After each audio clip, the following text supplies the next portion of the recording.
Welcome to another episode of Roll Up a Pull Up. So get your blunts rolled, your drink poured. Alright, now look. So for this one, let's get right into it. Guys, see the look on that boy face? Dookie face. Dookie bird face. Womp womp womp.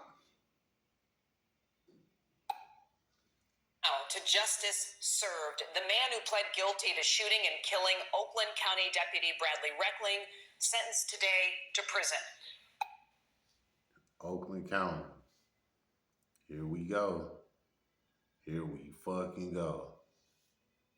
Reckling's family and friends and fellow deputies were in court as 18-year-old Raymond DuBois learned he would spend the next 33 to 60 years in prison. And emotions running high as the husband and father is remembered by so many.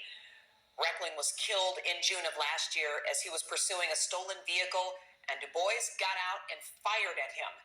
3 suspects were charged last October, 2 of them already sentenced. 7 News Detroit reporter Tara Braddock has more on what happened inside court and what Sheriff Bouchard is saying about his... So, he was in a stolen car. The police pulled him over. He jumped out and got to shooting.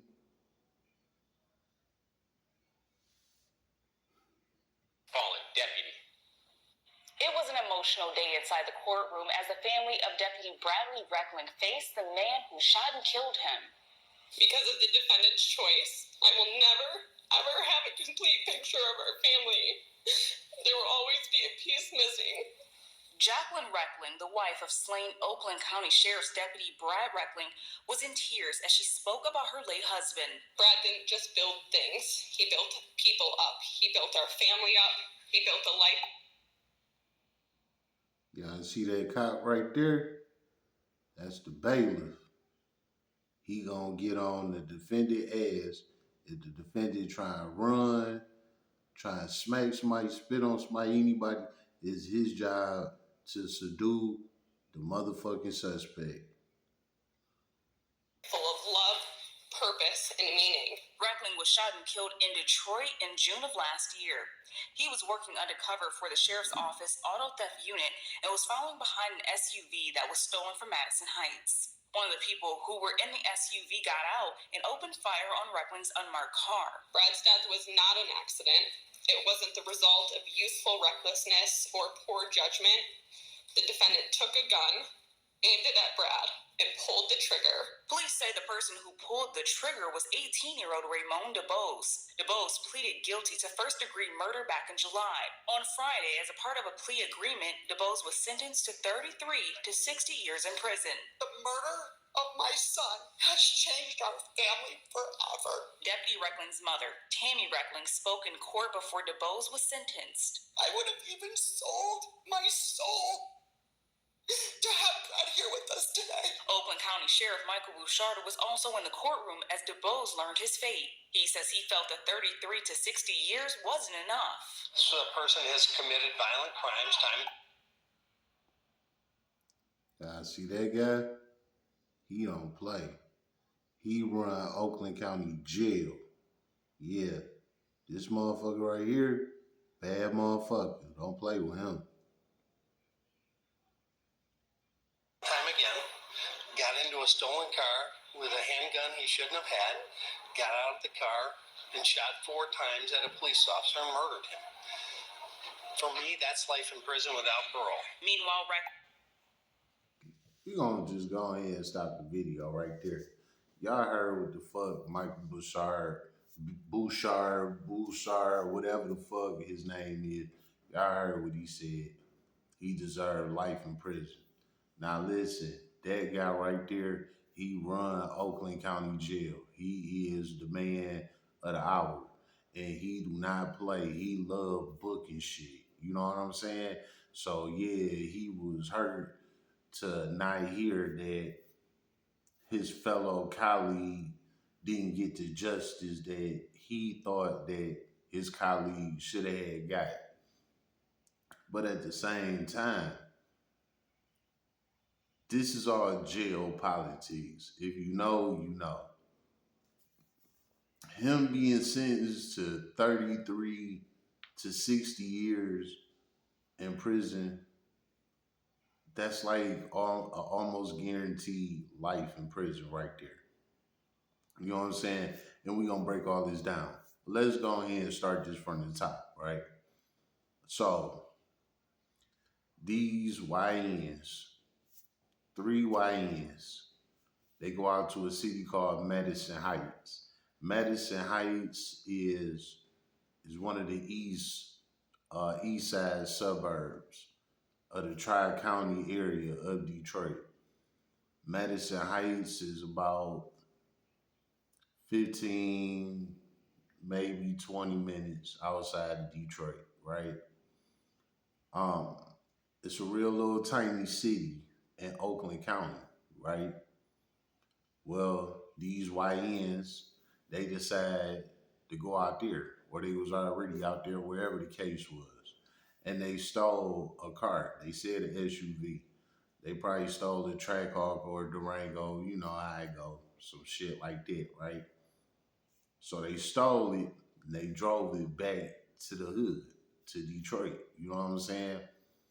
They get it back to Detroit. They thinking they in the clear because the car not in Oakland County no more. They crossed 8 Mile. You know, they crossed that border. So now they back in the hood. So they thinking that they straight. They got the car. They got back in the city. They good. Nah, not that simple.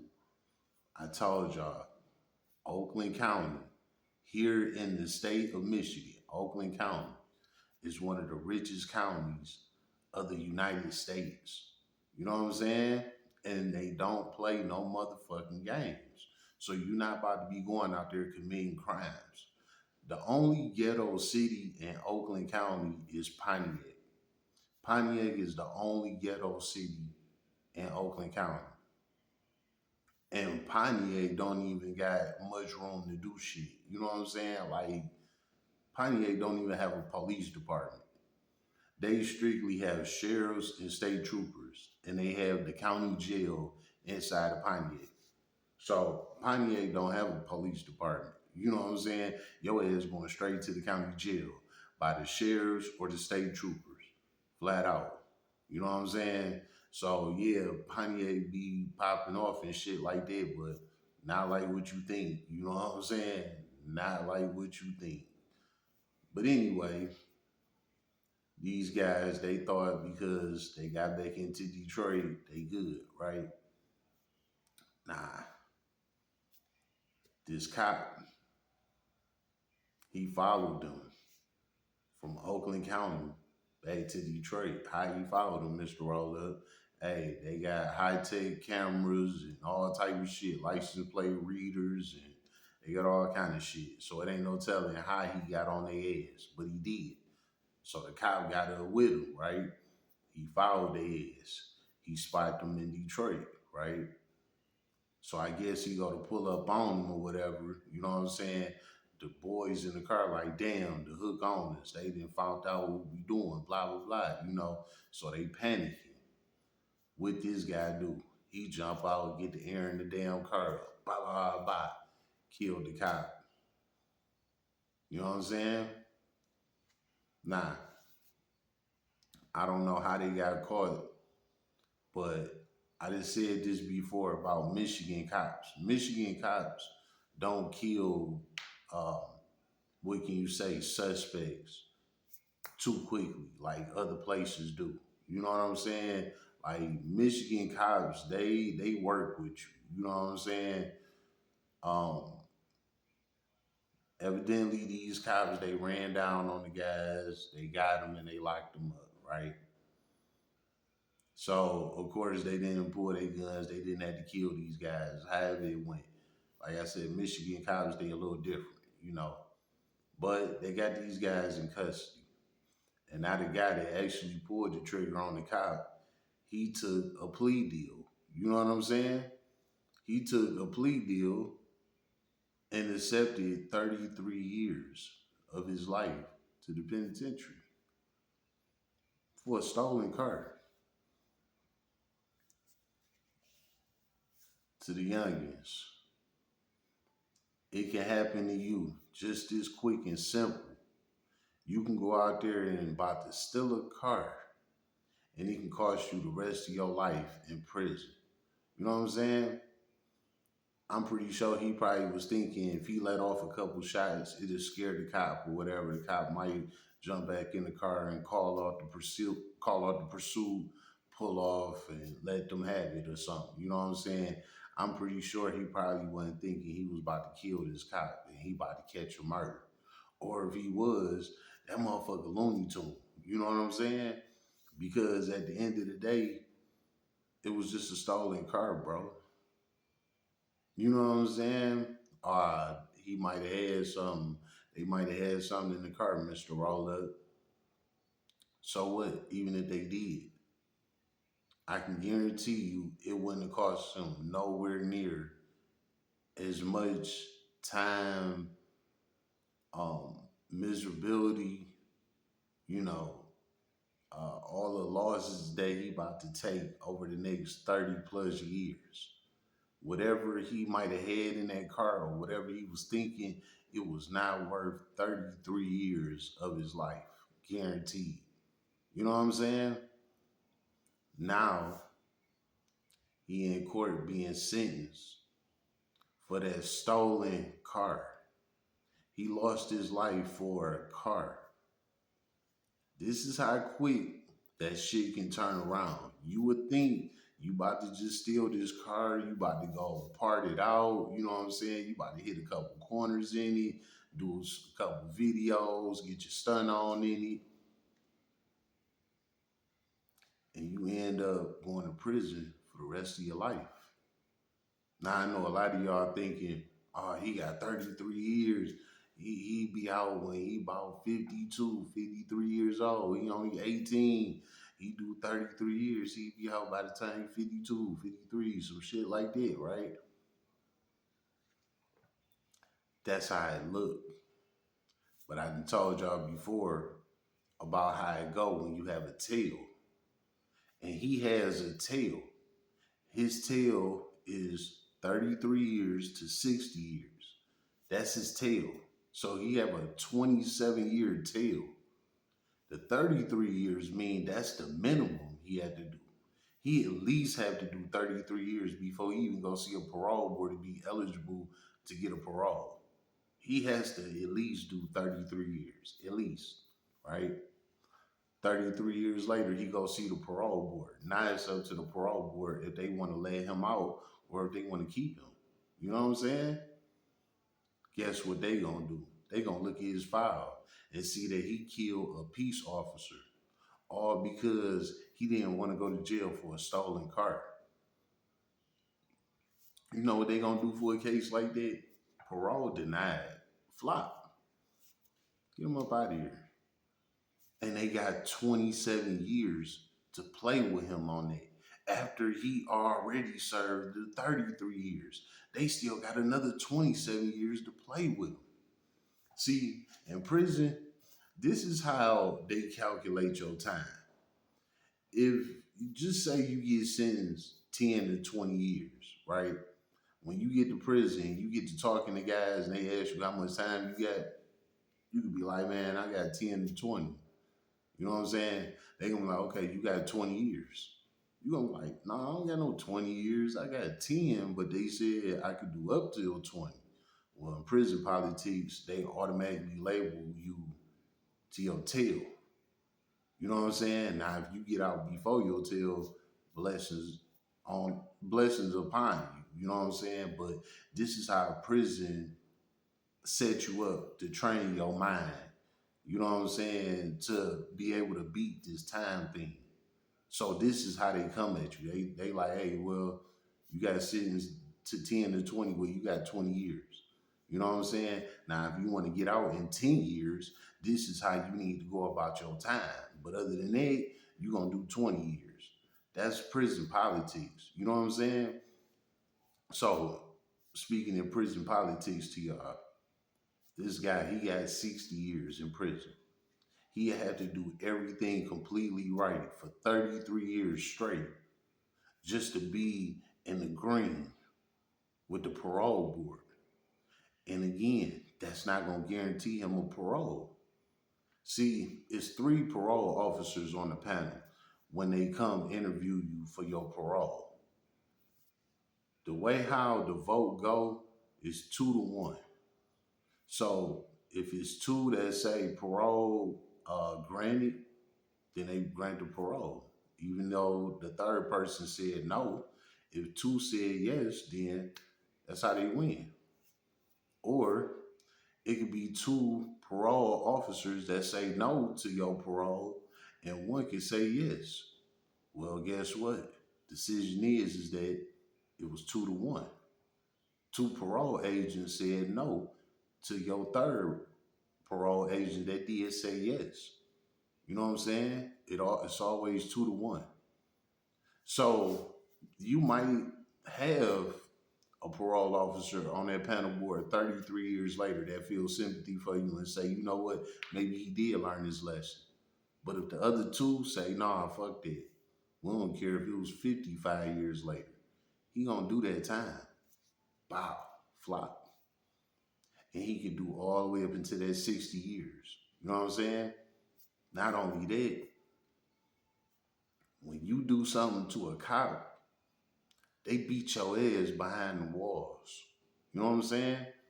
Them cops, them COs, them deputies, whatever you want to call them, they don't play about theirs. You hurt and kill one of their own, you're going to have a hard time in prison. You know what I'm saying? You already sleep on a thin ass mattress like this. When you do something to one of the officers, you don't get no mattress. You know what I'm saying? You used to eating 3 times a day. When you do something to one of the officers, you eat once a day. When you do something to one of the officers, you become they bitch. They set up your time. They put you in the hole. They let you out when they want to. They flop you as many times they want to. You they bitch. You know what I'm saying?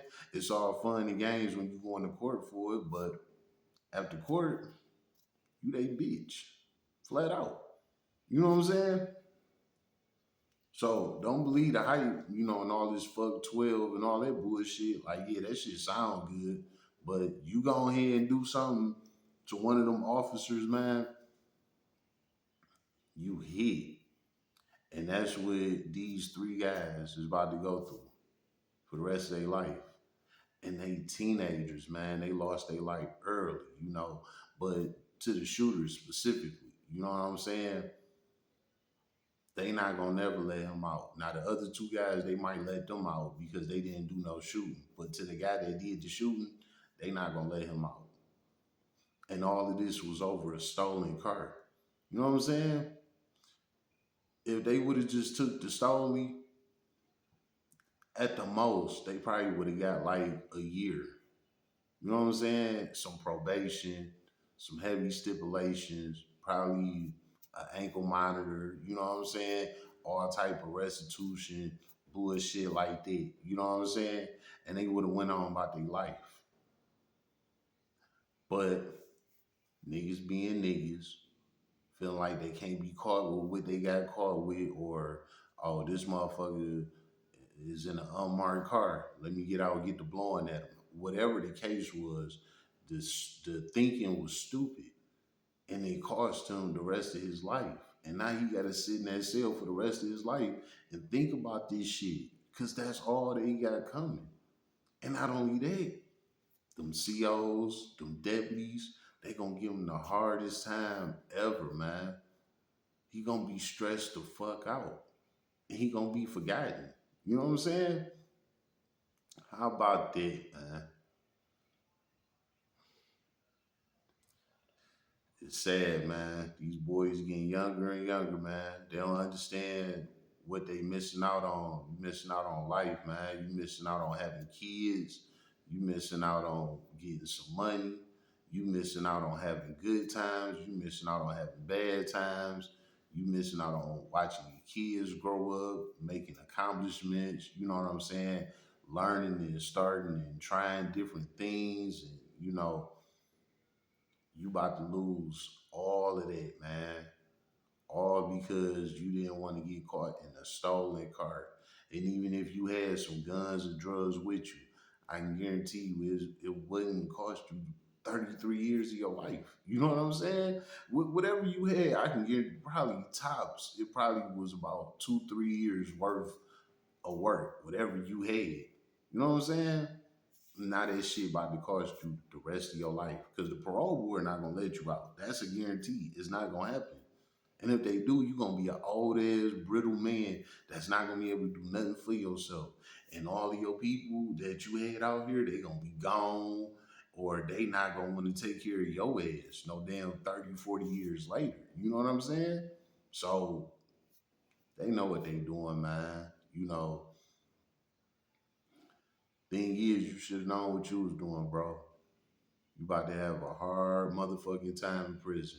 And I know this because I seen this. I know what they do to people that kill police officers. You know what I'm saying? Now you about to find out. I hope everybody that watched this video never had to find that out. If your ass riding around in a stoley, matter of fact, let me bag it up for all the YNs. If you doing anything illegal and the cops get on your ass, just pull over, hold that L. I tell you all the time, hold that L. Just take that L. Look, let me tell you, man to man, right? If you get caught, just stand on that. Just be a man.